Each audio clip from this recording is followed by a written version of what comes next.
11 days. That is all it would have taken. 11 days of walking from Mount Sinai to the Promised Land. The Bible itself tells us this. Deuteronomy chapter 1 verse 2. 11 days.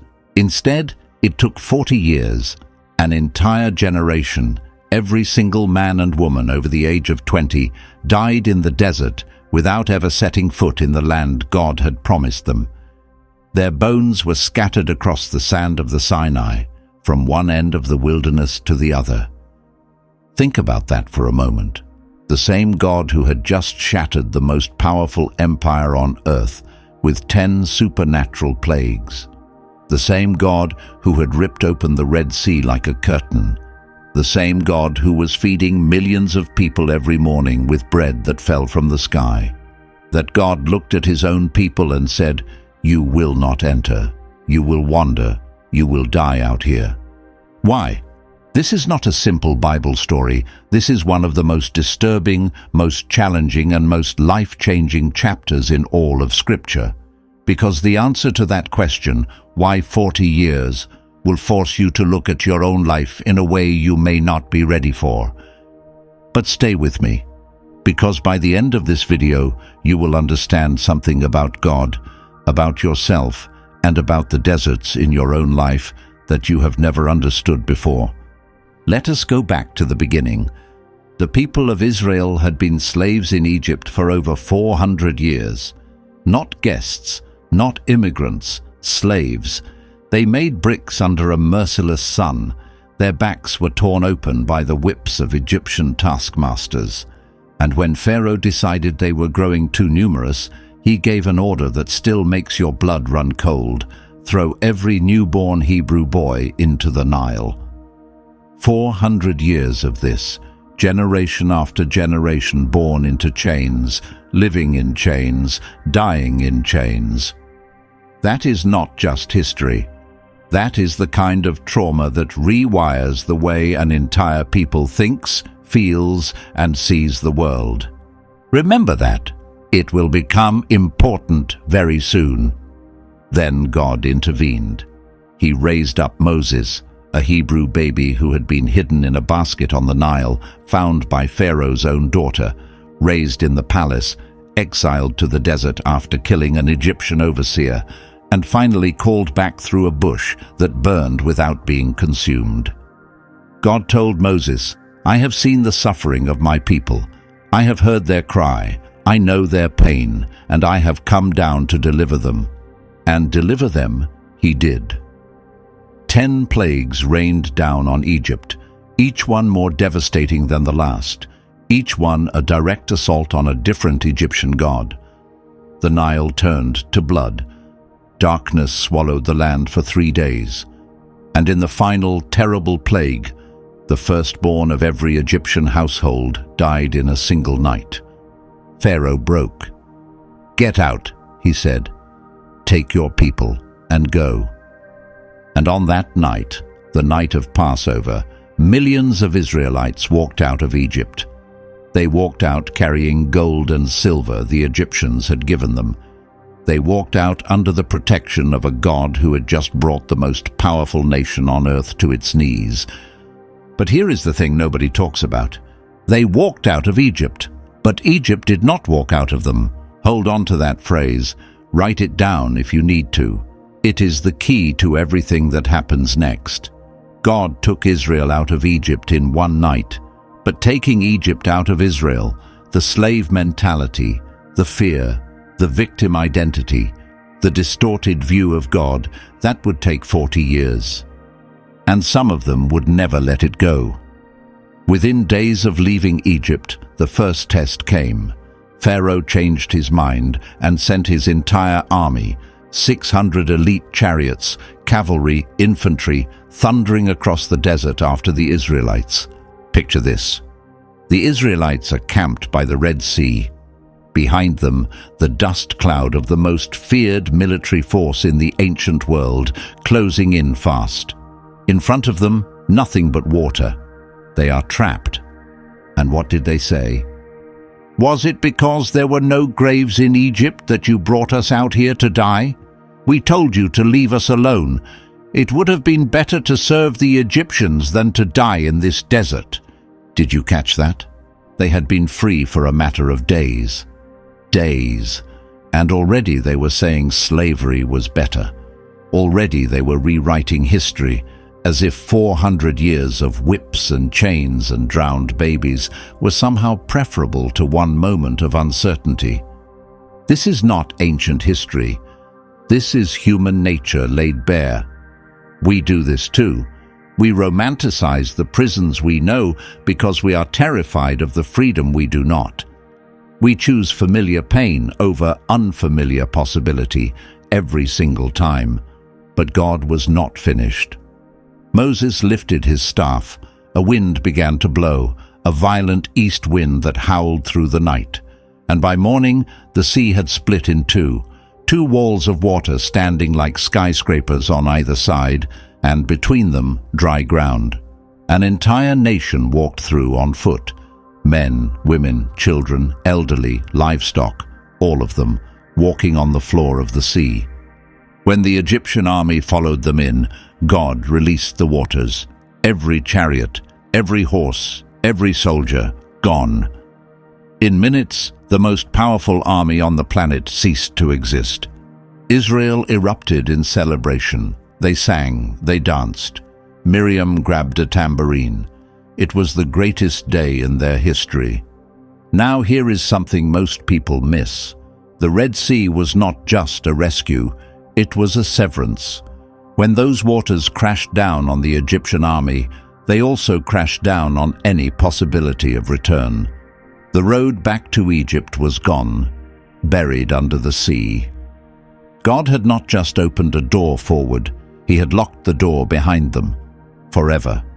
And yet, and this is the terrifying part, even with the door locked, even with no physical way to go back, the hearts of the people would spend the next 40 years trying to return to a place that no longer existed. The Pharaoh in the water was dead, but the Pharaoh in their heads was still alive. Here is a principle that will change the way you see your own life. God can change your circumstances in a single night. But changing your mind, changing the way you see yourself, the way you respond to fear, the way you trust, that is a process. And sometimes that process takes a very, very long time. How long did the gratitude from the Red Sea last? 3 days. 3 days after watching God split an ocean for them, the Israelites arrived at a place called Marah. There was water there, but it was bitter, undrinkable. And immediately, they turned on Moses. What are we supposed to drink? No prayer, no, God, you just divided a sea. Surely you can handle this. Nothing, just complaints, just accusations. God responded with grace. He showed Moses a piece of wood to throw into the water, and it became sweet. Crisis solved. Lesson offered. But was the lesson learned? A month and a half later, the grumbling erupted again, this time about food, and the words they used are shocking. If only we had died in Egypt. At least there we sat around pots of meat and ate all the food we wanted. You have brought us into this desert to starve us to death. Listen to what they are doing. They are romanticizing slavery. They are talking about the pots of meat in Egypt as if they had been dining at Pharaoh's table. They were slaves. Slaves do not sit around pots of meat.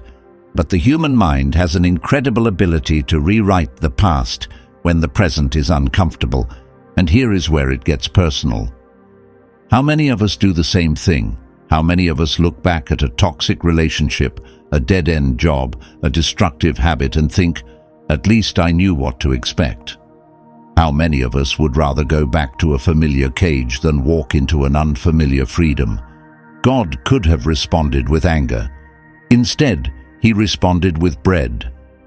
That evening, flocks of quail covered the camp, and the next morning, when the dew lifted, the ground was covered with something no one had ever seen before, a thin, white, flake-like substance, sweet like honey wafers. "Manhu?" the people asked. "What is this?" And so it was called manna, bread from heaven. Every morning for 40 years, manna appeared on the ground. Every family gathered just enough for that day. If you tried to hoard it overnight, it rotted and filled with worms. If you gathered too much, you ended up with only what you needed. If you gathered too little, you still had enough. This was not just food. This was a daily masterclass in trust. Every single morning, you had to believe that God would provide again. You could not stockpile grace. You could not save up faith for a rainy day. You had to wake up, step out, and trust every single day. Moses himself later explained the deeper meaning. Deuteronomy chapter 8. He humbled you, causing you to hunger and then feeding you with manna, to teach you that man does not live on bread alone, but on every word that comes from the mouth of God. Think about what God was doing here. He was reprogramming an entire nation's understanding of provision. In Egypt, bread came from Pharaoh. You worked for it, you earned it. You depended on a human master for survival. In the desert, bread came from heaven. You did not earn it. You could not earn it. You woke up and it was there. God was systematically dismantling the slave economy in their minds and replacing it with a grace economy. You do not work for my love. You receive it. Every morning. Fresh. And here is something that should stop you in your tracks. When the Israelites tried to stockpile the manna, when they gathered extra and tried to save it overnight, it rotted, it filled with maggots, it stank. But on Friday, when God told them to gather double for the Sabbath, the extra portion stayed perfectly fresh. The same manna, the same conditions, different result. Why? Because obedience preserves what hoarding destroys. When God tells you to save, it lasts. When you try to save out of fear and distrust, it rots in your hands. Thousands of years later, when the devil tempted Jesus in the wilderness, what did Jesus say? The exact same words from Deuteronomy. Man does not live on bread alone. The manna was not just provision for Israel. It was a prophecy pointing to something, someone far greater. Jesus himself would later say, I am the bread of life. Your ancestors ate the manna in the wilderness, and they died. But here is the bread that comes down from heaven, so that anyone may eat of it and not die. The manna was always pointing to him. But the complaints did not stop. At Rephidim, they quarreled again over water. Moses cried out to God, What am I supposed to do with these people? They are about to stone me. God told Moses to strike a rock with his staff. Water poured out. Another miracle. Another complaint resolved, another lesson ignored. Then came Amalek, Israel's first battle as a free people, and it taught something that every one of us needs to hear. While Joshua fought on the plain below, Moses stood on a hilltop with his arms raised to heaven. When his arms were up, Israel won. When his arms dropped from exhaustion, Amalek won. So Aaron and Hur stood on either side of Moses and held his arms up until sunset. Victory did not depend on the size of the army. It depended on the posture of the leader and the support of the community. Nobody wins alone, not in war, not in life, not in faith. Now we come to Sinai, and here the story takes a turn that will determine everything. 3 months after leaving Egypt, the people arrived at the foot of Mount Sinai. The mountain shook. Smoke poured from its peak like a furnace. Lightning split the sky. A trumpet blast, not from human hands, grew louder and louder until the entire camp was trembling. And God spoke, out loud, to an entire nation. He gave them the 10 Commandments. And notice how he began. Not with a demand, with a reminder. I am the Lord your God, who brought you out of Egypt, out of the land of slavery. First grace, then law. First the rescue, then the response. This is always God's pattern. He does not say, obey me so I will save you. He says, I have already saved you. Now here is how to live." Moses then climbed the mountain to receive the stone tablets and detailed instructions for the tabernacle, the sacred tent where God would physically dwell among his people. He was gone for 40 days. And in those 40 days, everything fell apart. The people went to Aaron, Moses' own brother, the high priest, and said, "Make us gods. This Moses who brought us out of Egypt, who knows what happened to him?"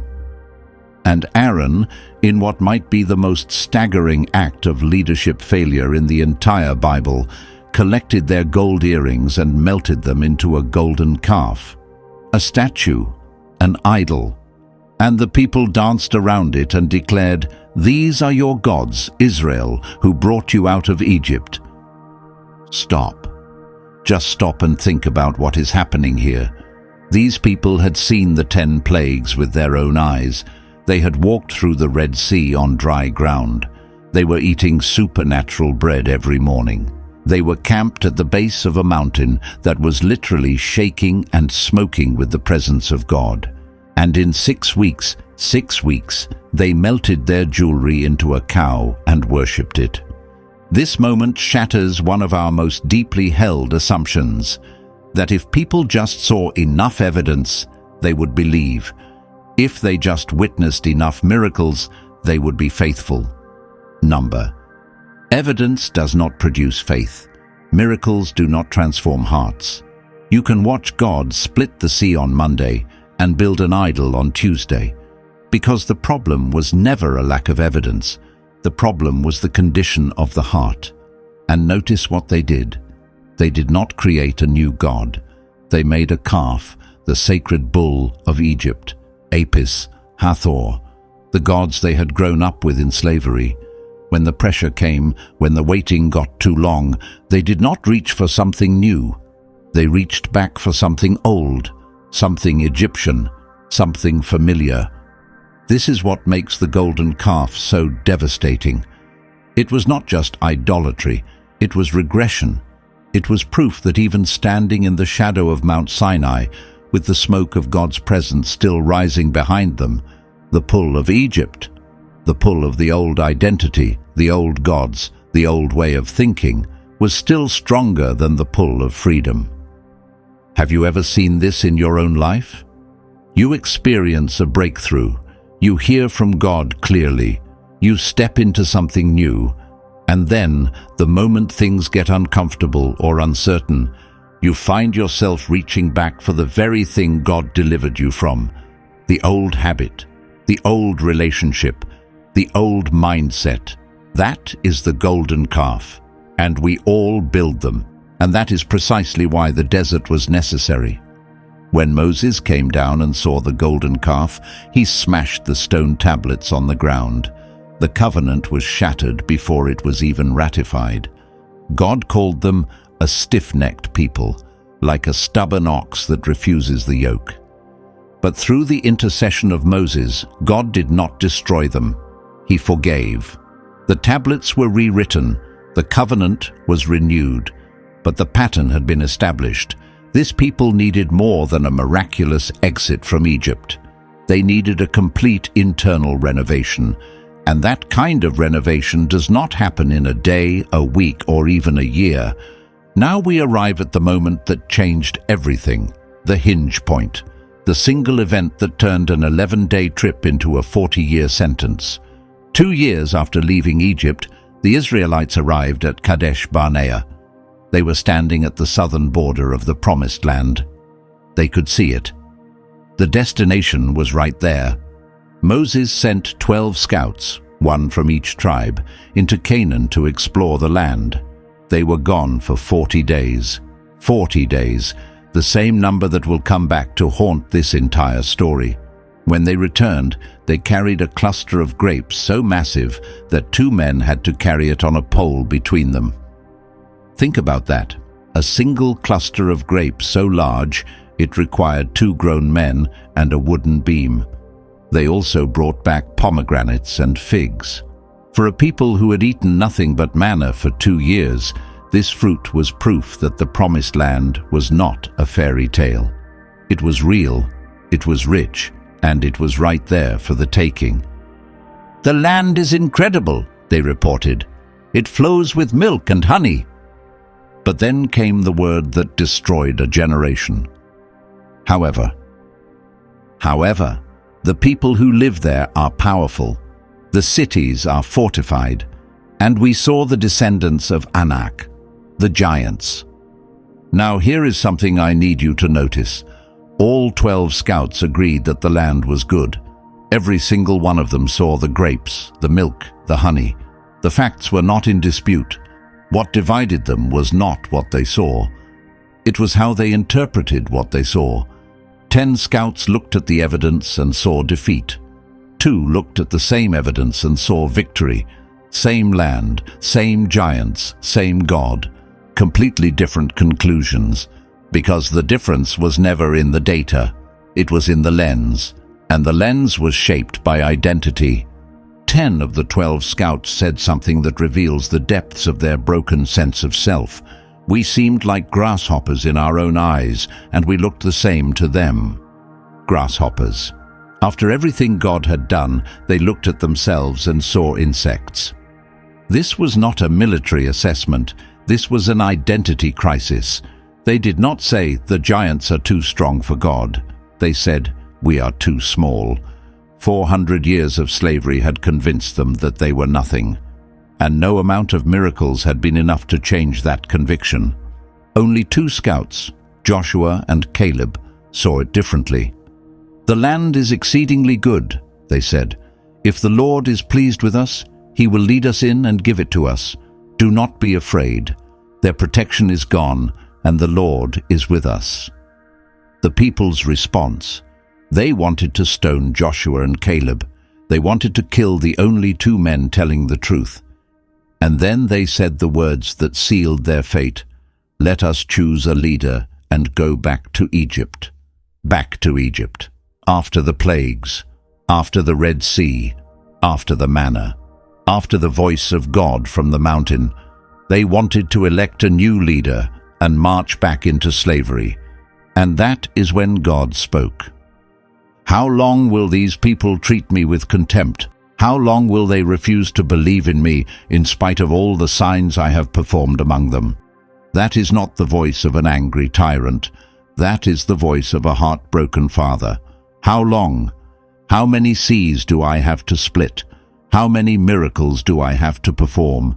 How many mornings of bread from heaven before you trust me? And then came the sentence. "Not one of those who saw my glory and the signs I performed in Egypt and in the wilderness, but who disobeyed me and tested me 10 times, not one of them will ever see the land I promised their ancestors. Your bodies will fall in this wilderness. Your children will wander for 40 years, 1 year for each of the 40 days the scouts explored the land, and you will know what it means to have me against you. 40 years, 1 year per day. The symmetry is devastating. But why? What was really behind this judgment? Let me go deep, because the surface-level answer, God was punishing their disobedience, is true, but incomplete. There are layers here that most people never see. The first layer is the crisis of identity. Hundreds of years of slavery had not just broken their bodies. It had broken the way they saw themselves. They could not conquer a land because they could not see themselves as conquerors. They looked at giants and felt like grasshoppers. This was not cowardice in the traditional sense. This was a people so psychologically shattered by centuries of oppression that they literally could not imagine themselves as anything other than victims. And here is the uncomfortable application. How many of us are standing at the border of something God has promised us, a calling, a purpose, a breakthrough, and we will not step in because deep down we still see ourselves as grasshoppers.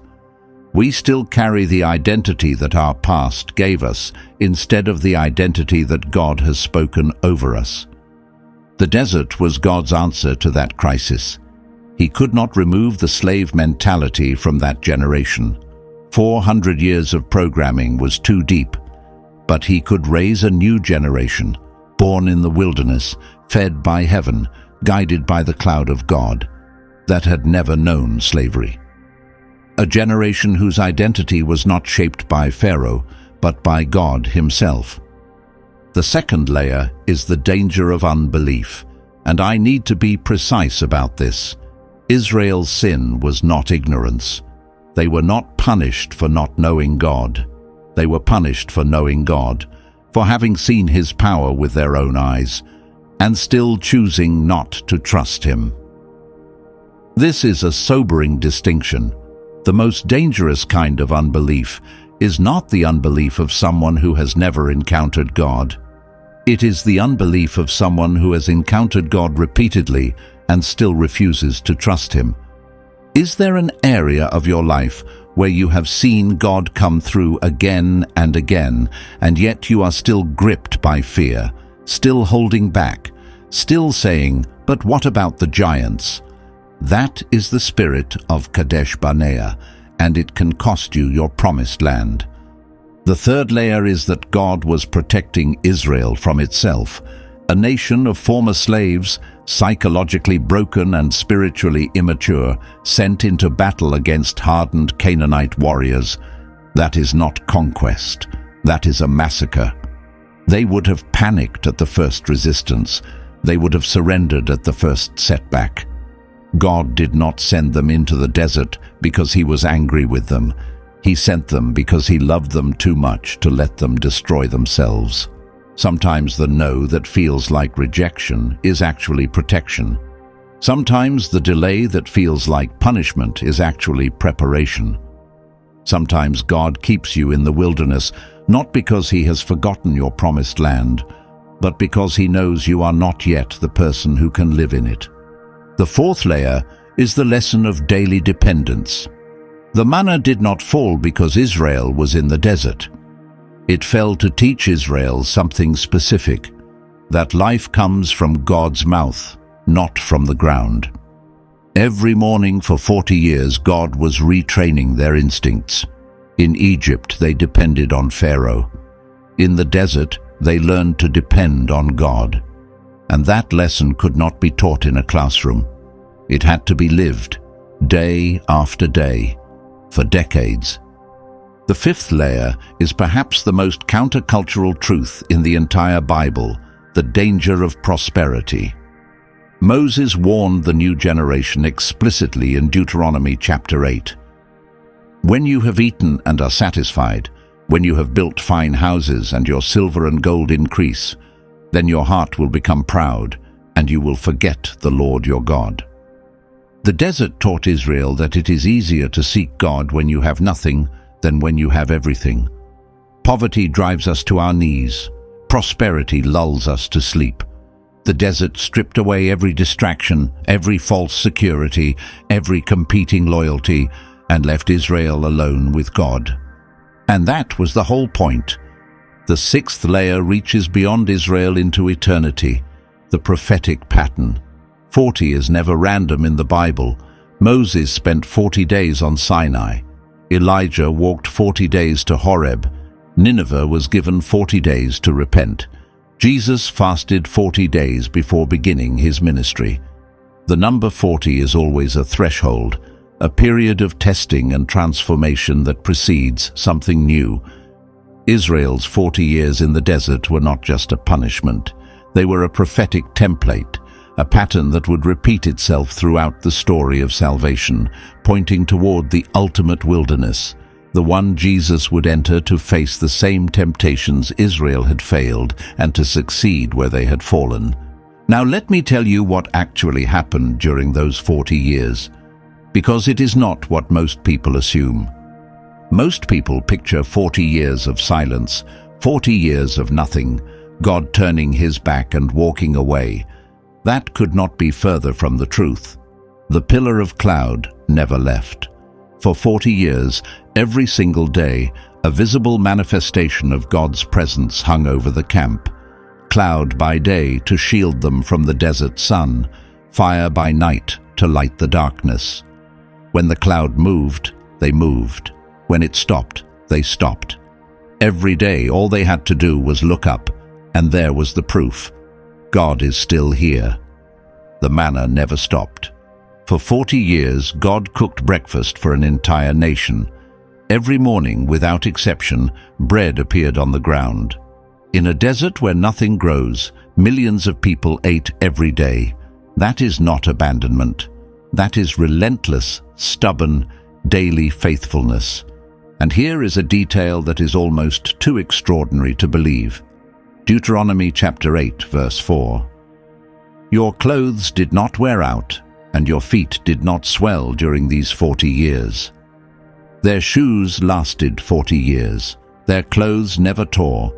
For 4 decades in a harsh desert, the normal laws of wear and decay were suspended.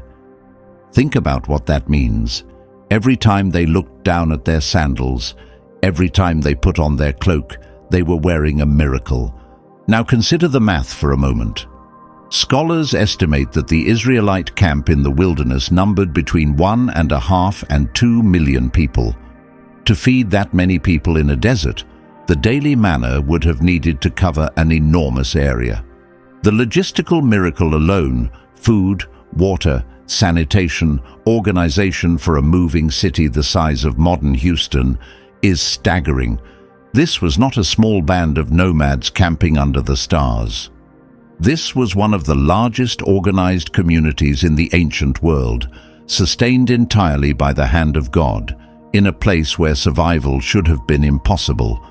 And God did it every day, without fail, for 14,600 days in a row.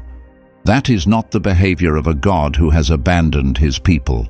That is the behavior of a God who is obsessively, relentlessly, stubbornly faithful, even when his people do not deserve it, even when they complain about the very manna he gives them, even when they accuse him of trying to kill them in the place where he is keeping them alive. But there were also terrible moments. The rebellion of Korah, when 250 leaders challenged Moses' authority and the earth opened and swallowed them alive. The venomous snakes sent when the people grumbled yet again, though God also provided the remedy, a bronze serpent on a pole that healed anyone who looked at it.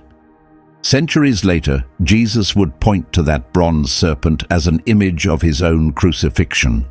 Just as Moses lifted up the snake in the wilderness, so the Son of Man must be lifted up. And there was the heartbreaking failure of Moses himself. At Meribah, when the people demanded water yet again, God told Moses to speak to the rock. Instead, in a moment of exhaustion and rage, Moses struck the rock with his staff and shouted, "Listen, you rebels, must we bring you water out of this rock?" Water came out, but God said, "Because you did not trust me enough to honor me as holy before the Israelites, you will not bring this community into the land I give them." Moses, the man who had stood before Pharaoh, the man who had climbed Sinai and spoken with God face to face, the man who had interceded for the people again and again, even he would not enter the promised land. One moment of misplaced anger, and the greatest leader in Israel's history lost the right to finish his mission. This tells you 2 things. First, God holds leaders to a higher standard because their actions represent him to others. Second, nobody is too important to face the consequences of their choices. Year after year, the old generation faded. One by one, they were buried in the sand. And as they faded, something new emerged. Their children, born in tents, raised on manna, knowing no life except the wilderness and the God who sustained them in it, grew into adults with a fundamentally different character. They had no memory of Egypt, no nostalgia for Pharaoh's table, no inner Pharaoh whispering that slavery was safer. They had grown up watching the cloud of God move ahead of them. They had grown up gathering bread from heaven every morning. They had grown up knowing, in their bones, that every breath they took came from the hand of God. This was God's strategy all along. He could not deprogram 400 years of slavery from the minds of the parents, but he could program something entirely new into the hearts of the children. The desert was not a wasteland. It was an incubator. In the desert, Israel learned community. The tabernacle sat at the center of the camp, and the 12 tribes arranged themselves around it in precise formation. They moved together. They camped together. They worshipped together. In the desert, there was no room for individualism. You survived as a community or not at all. And that communal identity, forged in shared hardship, would become the foundation of the nation they were about to build. In the desert, Israel learned to hear God's voice. In Egypt, they were surrounded by noise, the gods of Egypt, the culture of Pharaoh, the values of an empire built on slavery. In the desert, all of that was stripped away. There was only silence, and in that silence, God spoke. The prophet Hosea, writing centuries later, captured this beautifully. I will lead her into the wilderness and speak tenderly to her heart. God uses the desert to speak, to make his voice the only voice. In the desert, Israel learned God's timing, and this may be the hardest lesson of all. We live in a world of instant everything, instant messages, instant answers, instant gratification. But God does not operate on our timeline.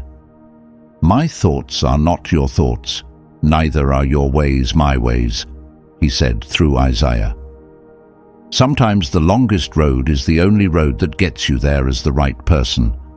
Sometimes the delay is not a punishment. It is the preparation that makes the destination possible. 40 years later, the scene had completely changed. Moses stood on the plains of Moab, 120 years old, looking across the Jordan River at the land of Canaan. The generation that had left Egypt was gone, every last one of them, buried in the desert, exactly as God had said. Standing before Moses now was a new people, hardened by the wilderness, shaped by dependence on God, ready. Moses delivered his final words, the book of Deuteronomy, one of the most powerful speeches in human history. He reminded them of everything: the plagues, the sea, the manna, the golden calf, Kadesh Barnea, the 40 years, and he warned them, when the Lord your God gives you this land, do not say in your heart, it is because of my righteousness that God brought me in. It is not because of your merit. It is because of his promise and his grace. Then came the moment that breaks my heart every time I read it. God brought Moses to the top of Mount Nebo and showed him the entire promised land, north to south, east to west. Moses could see all of it: the rolling hills of Galilee, the forests of Lebanon, the Dead Sea shimmering in the distance, the Jordan Valley green and lush below him. 40 years of walking, and there it was, everything he had worked for, everything he had suffered for, everything he had believed for, but he could not step into it. Imagine standing on a mountaintop and seeing the fulfillment of your life's purpose spread out before you like a painting, and knowing that your feet will never touch it. Imagine leading millions of people through the worst conditions imaginable for 40 years and then being told, this is as far as you go. The Bible says Moses' eyes were not weak and his strength was not gone. He was not dying of old age or illness. He was as strong as ever. But God said, it is time, and Moses obeyed. One last time, he obeyed. The greatest leader in Israel's history died there on the mountain, with the promised land filling his vision, and God buried him, personally, in a grave that no one has ever found, as if God himself wanted to say, this one is mine. Israel mourned Moses for 30 days, and then it was time to move. Leadership passed to Joshua, one of the 2 faithful scouts, the man who, 40 years earlier, had stood at Kadesh Barnea and said, we can do this, God is with us. For 40 years Joshua had waited for this moment, and now it had come. God's words to Joshua echo through the centuries. Be strong and courageous. Do not be afraid. Do not be discouraged, for the Lord your God will be with you wherever you go. When Joshua led the people to the Jordan River, it parted, just as the Red Sea had 40 years before. The new generation walked through on dry ground, just as their parents had, but this time they did not look back. The manna stopped the very next day. For 40 years, bread had fallen from the sky, and then, without warning, it ceased, because they no longer needed it. They were in the land. The time of preparation was over. The time of possession had begun, and this new generation did what their parents had been too afraid to do. They fought. They conquered. City after city, battle after battle. Not because they were stronger, not because they were braver, but because they had been forged in the desert, because they knew who their God was, because they had no Egypt to go back to and no Pharaoh in their heads telling them they were slaves. Now I want to tell you something about a man named Caleb, because his story might be the most inspiring thing in this entire account. Caleb was one of the 2 faithful scouts. At Kadesh Barnea, when everyone else said, "We cannot do it," Caleb said, "We certainly can." For that faith, God spared his life, but Caleb still had to walk through the desert for 40 years alongside the generation that had failed. He watched his peers die one by one, year after year. He waited for 40 years. When the conquest finally began, Caleb was 85 years old. 85. Most people at that age are looking for rest. Caleb was looking for a fight. He went to Joshua and said something that still gives me chills. "Give me this mountain." Not a valley, not a plain, not a piece of land that had already been cleared. He wanted the mountain, the specific mountain where the giants lived, the Anakim, the very same giants that had terrified the other scouts 4 decades earlier. And he said, "I am still as strong today as the day Moses sent me out. My strength now is as my strength was then, for war and for going and coming." 40 years of desert did not weaken Caleb. They forged him. While the faithless generation saw those years as a death sentence, Caleb saw them as training. Same desert, same years, completely different outcome, because the difference was never in the desert. The difference was in the heart. And that is the question that this story puts in front of you today. Are you in a desert right now? Maybe you have been there for a long time. Maybe you feel forgotten. Maybe you have been praying and nothing seems to be changing. Maybe you look around and see nothing but sand and silence, and you are wondering if God has abandoned you. He has not. Maybe your desert is a season of waiting, waiting for a door to open, waiting for a prayer to be answered, waiting for something to change that has been the same for so long you have stopped believing it ever will. Maybe your desert is a season of loss, the loss of someone you love, the loss of a dream, the loss of the life you thought you would have by now. Maybe your desert is loneliness, or illness, or failure, or that crushing feeling that everyone else has crossed their Jordan while you are still stuck in the sand. I need you to hear this. Every desert has an expiration date. 40 years is the longest desert in the Bible, and even that one ended. The Jordan parted. The manna stopped because it was no longer needed. The land of milk and honey was real, and the people who endured the desert walked into it. Your desert is not forever, but what you do in the desert determines what you carry out of it. Caleb carried strength. The grumblers carried nothing. They did not even make it out alive. The manna is still falling. The cloud is still there. Your shoes are not wearing out. God is not punishing you. He is preparing you. The desert is not your destination. It is your training ground. It is the place where God strips away everything that is not essential so that the only thing left is you and Him. But here is what you must decide. Will you be the first generation or the second? Will you spend your desert years grumbling, looking back, wishing for the pots of meat in Egypt? Or will you be like Caleb, using the waiting to grow stronger, to deepen your trust, to become the person who can walk into the promised land and actually possess it? The difference between 11 days and 40 years was never about distance.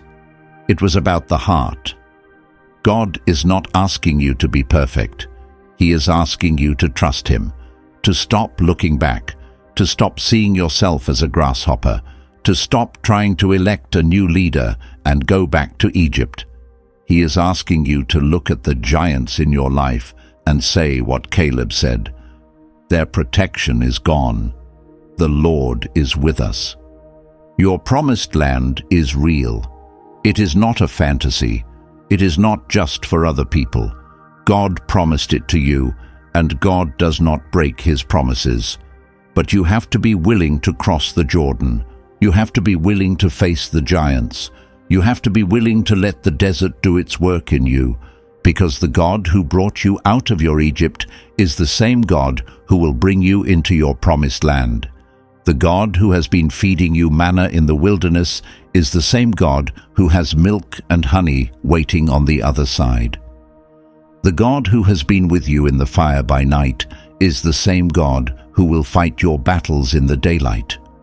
40 years of manna every morning, 40 years of cloud by day and fire by night, 40 years of clothes that never wore out, 40 years of presence, constant, faithful, stubborn, unshakable presence, even when His people grumbled and complained and begged to go back to chains.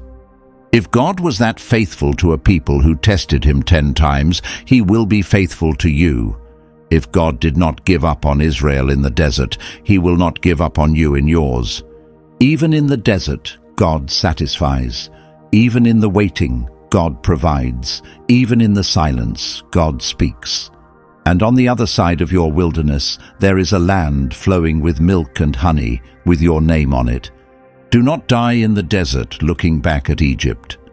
Cross the Jordan, take the mountain. Your 40 years can end today. I want to leave you with one final image. When Joshua led the people across the Jordan, God told him to have 12 men pick up 12 stones from the middle of the riverbed and stack them on the other side. A monument, a pile of rocks. And God told Joshua why. So that when your children ask tomorrow, what do these stones mean? You can tell them, this is where God brought us through. One day, you are going to look back at this season of your life, this desert, this waiting, this struggle, and you are going to stack your own stones. You are going to tell someone, this is where God sustained me. This is where He fed me when I had nothing.